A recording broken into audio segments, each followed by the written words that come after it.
finally talking about something really important.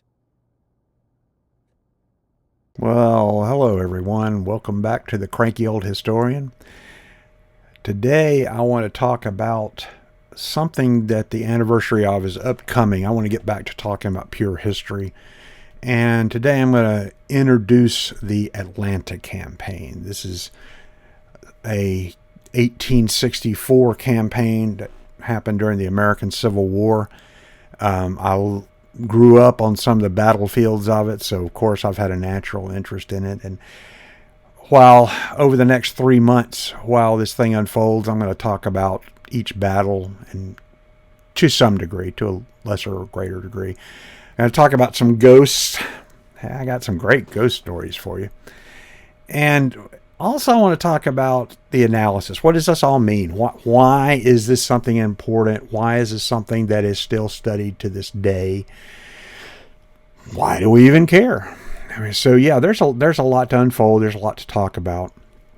But let's just jump right into it. The Atlanta campaign, like I said, was an 1864 campaign during the American Civil War. It happened during a time that it's kind of hard for people today to believe this, but at the time, the who was going to win the war was very much up in the air. The Confederate armies were a fraction of the size of the Northern armies, just a fraction of the size of them. And they had no real manufacturing base.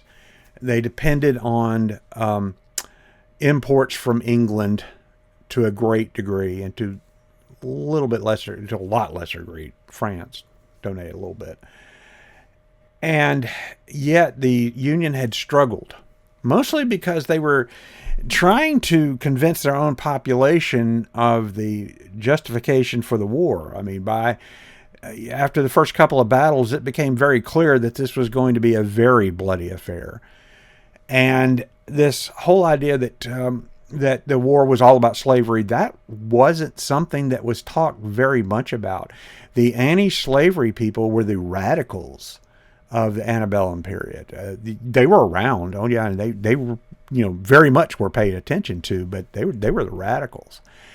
And when you start losing family members, and all your neighbors start losing their family members, and all this, people start saying, okay, well, what is this for? Because Lincoln himself said if he could preserve the Union and not free a single slave, he would do it. If he could preserve the Union by freeing every slave, he would do it.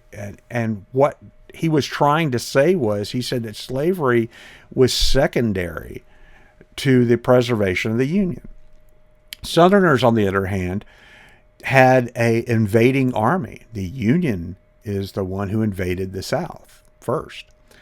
There's some debate you can make about, well, who fired the first shots, and things like that, and you really get down the weeds with that one. But my grandmother, for example, always called it the War of Northern Aggression. That was her term, or the Late Unpleasantness, which is my personal favorite name for it. But this is, for the Southerners, it was very clear. You have large Union armies coming in here, and when they come in, they're not very particularly careful about dividing up soldiers from civilians. So, you had a great motivation for the Southern man to fight.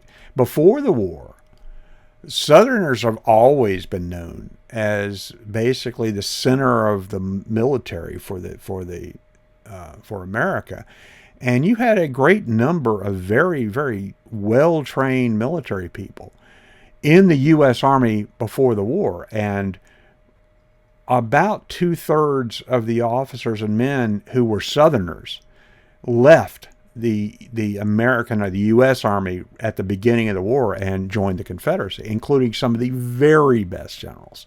Everybody's heard of Robert E. Lee. Lincoln himself wanted him to be commander of all the Union armies.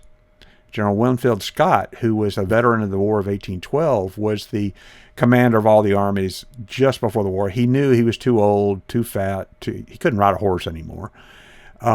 He just wasn't up to doing it. And Lincoln asked him, okay, who do you recommend? Robert E. Lee.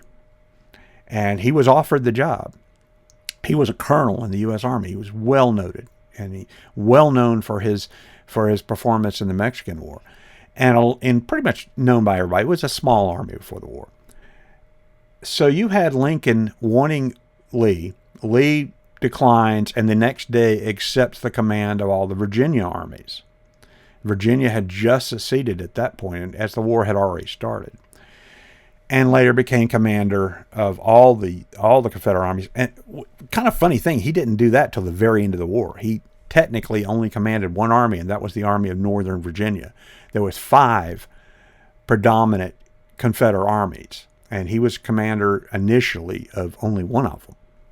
So you had 5 commanders. But by the time the Atlanta campaign came about, politically things were rough for the North, and things were looking very good for the South. You may find this hard to believe, but even after Gettysburg, after Fredericksburg, after Chancellorsville, after all the great battles up north, after Antietam, which is more properly called Sharpsburg, after all of these Union victories and near victories and all that, you had a population up north that was very, very, very split. They were losing lots of men. This was wholesale warfare. This was industrial warfare. So you had a lot of people complaining about the war.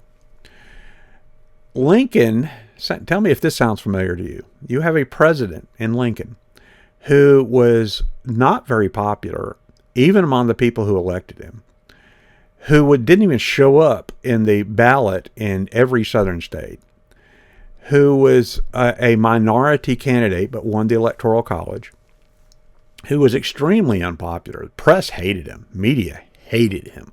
They called him our great national baboon, and that was one of the more polite things they called him.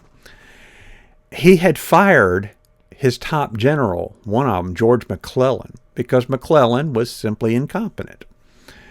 And so you had the Northerners were just very upset with him for doing that. Does that sound familiar? Wow, firing a general. Never happened before in history. It's what I was told just the other day. But yeah, he fired McClellan. Then McClellan turned around and got the nomination as a Northern Democrat, a Copperhead, to run against Lincoln, who was a Republican, of course.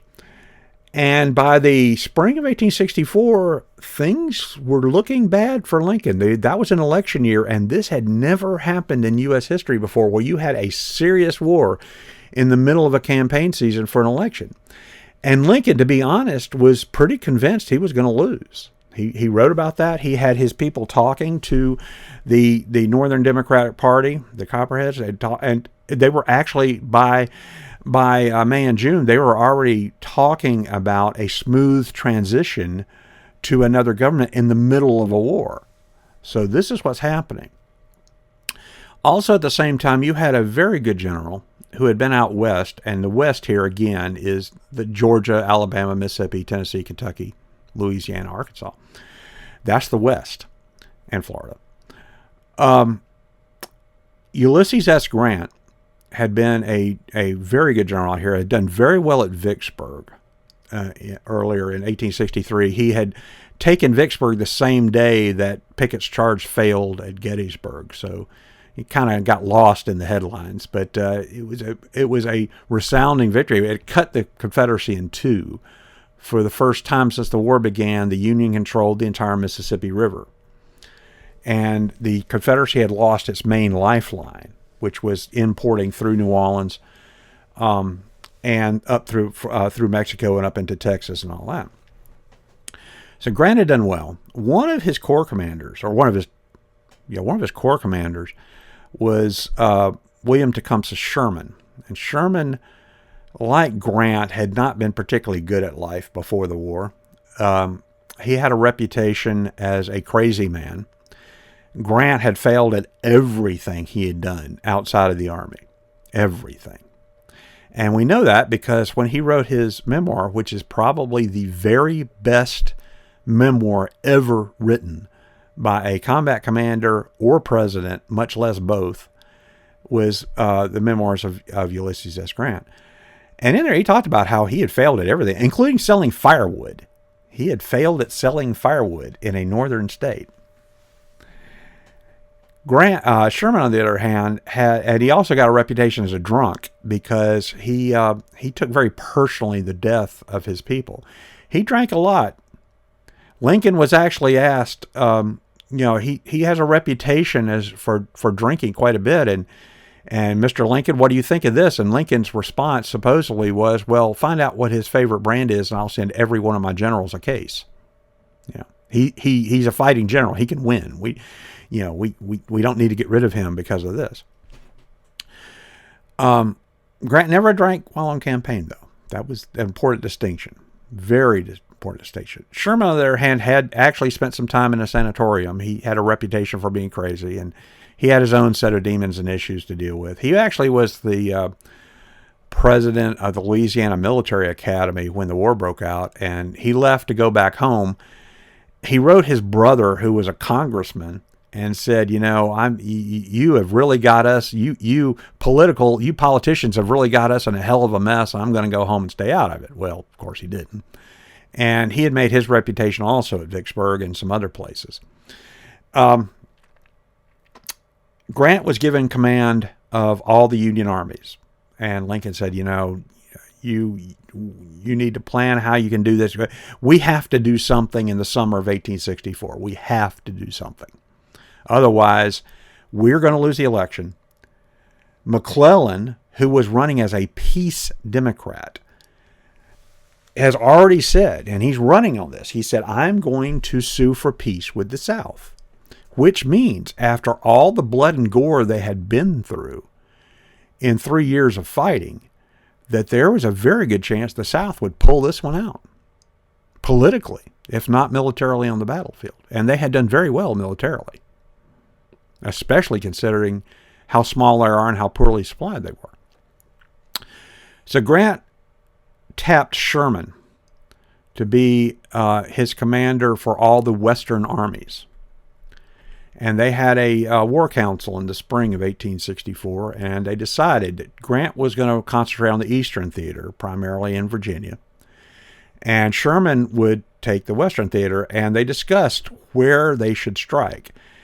Atlanta was a transportation hub. It had grown up very, very fast. It had only been founded a few years before the war, and had rapidly become a very important transportation crossroads. Now, here's the thing. There's an old saying, and I don't remember who said it, that amateurs discuss tactics and generals discuss logistics, and there could be nothing truer. Unless you have supplies, unless you have bullets and beans and belt buckles and bedrolls, your army doesn't work. It doesn't survive. And this is a time when the military is actually moving into the modern age. They're moving away from Napoleonic era tactics and things like that, and they're moving more and more. And you're seeing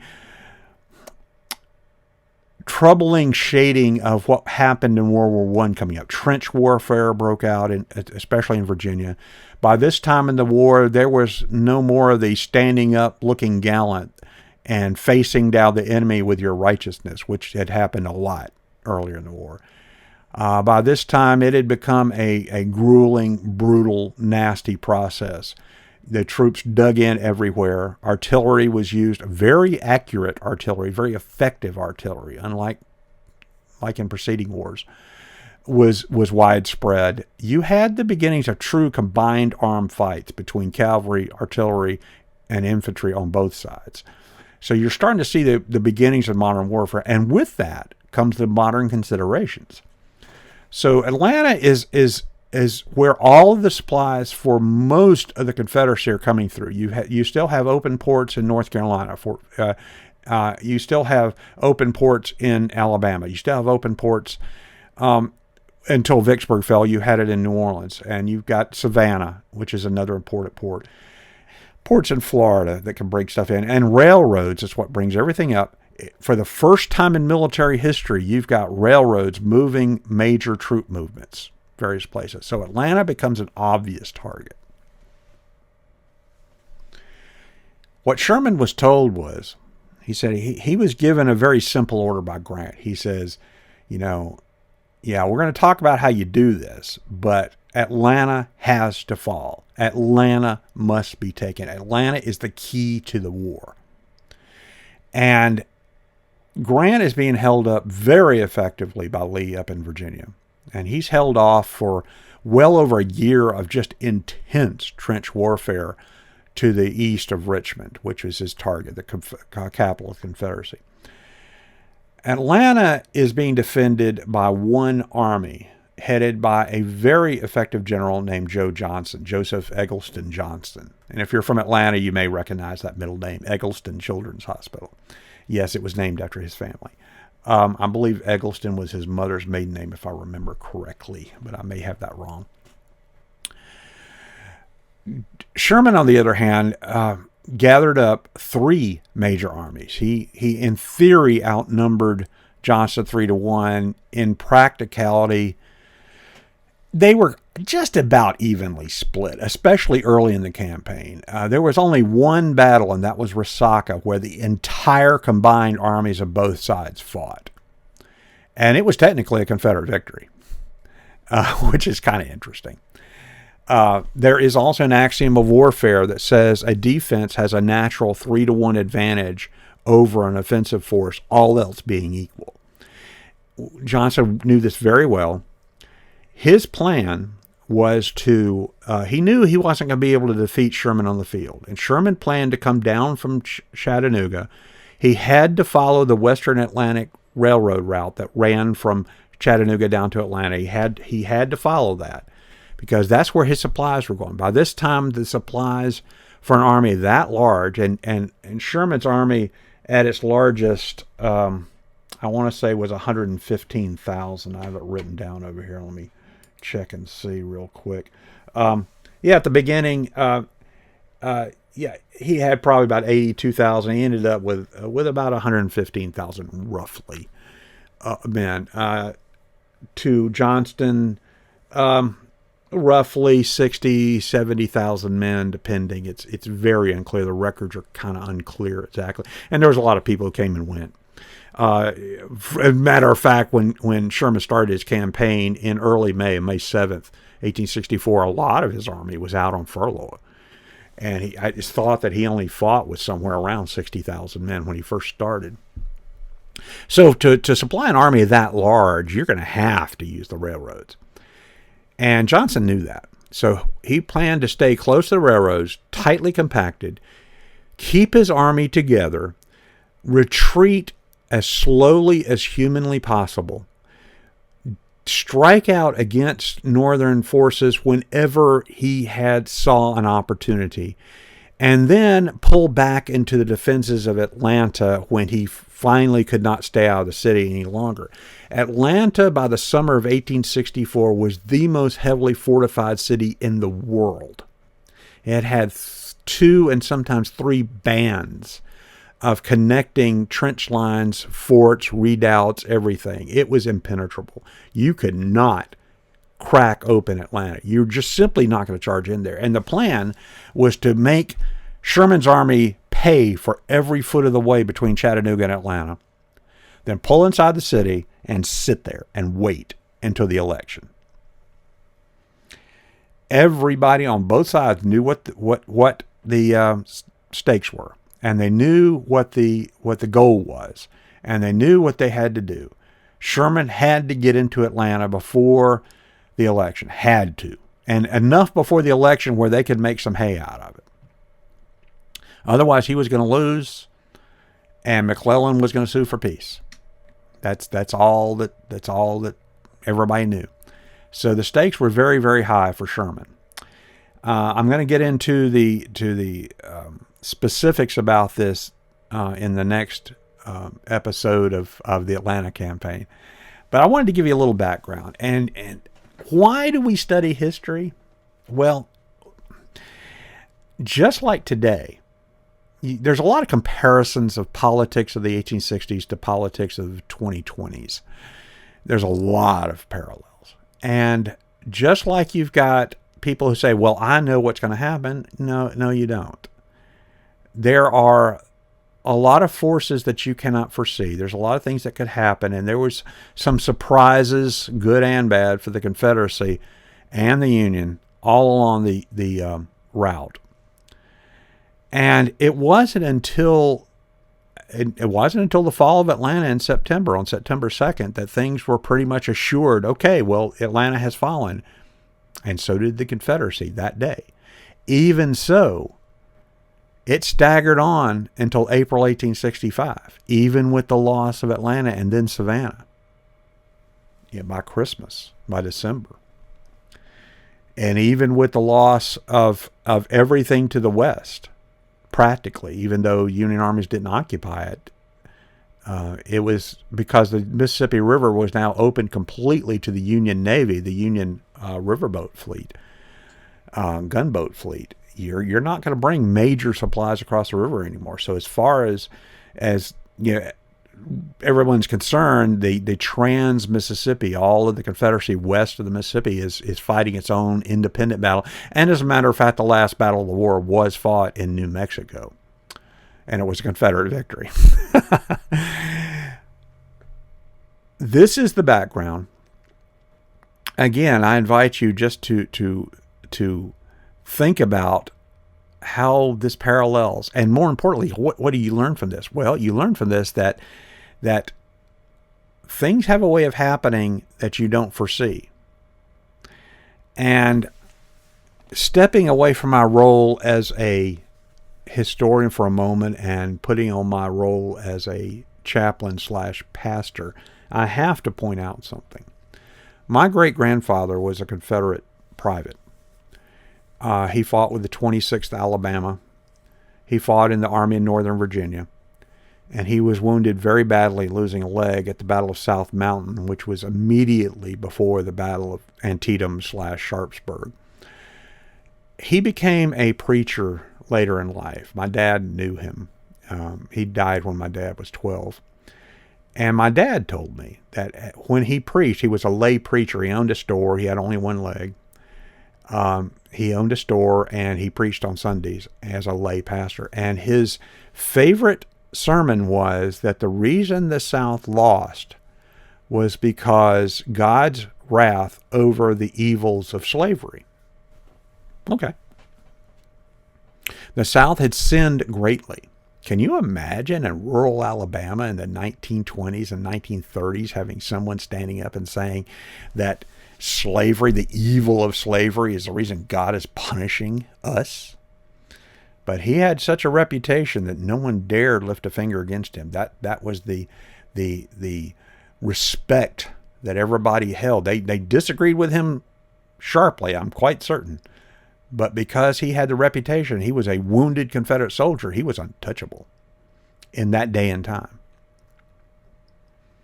The Klan ran that area, and I'm going to talk more about that. My mother's father and my father's father, the son of this Confederate soldier, were both attacked by the Ku Klux Klan. My mother's father was murdered. So I have no love lost for the Ku Klux Klan, but they ran these places at that time. And to have someone standing up and saying something like that and being untouchable by the Klan or anyone else, and a lot of people probably agreed with him. And then you look at today, and I'm here to tell you, this is the reason we study history. Not just because it's interesting, not just because we had people who fought in those wars, not just because you live on a battlefield and you can literally walk where these things happen.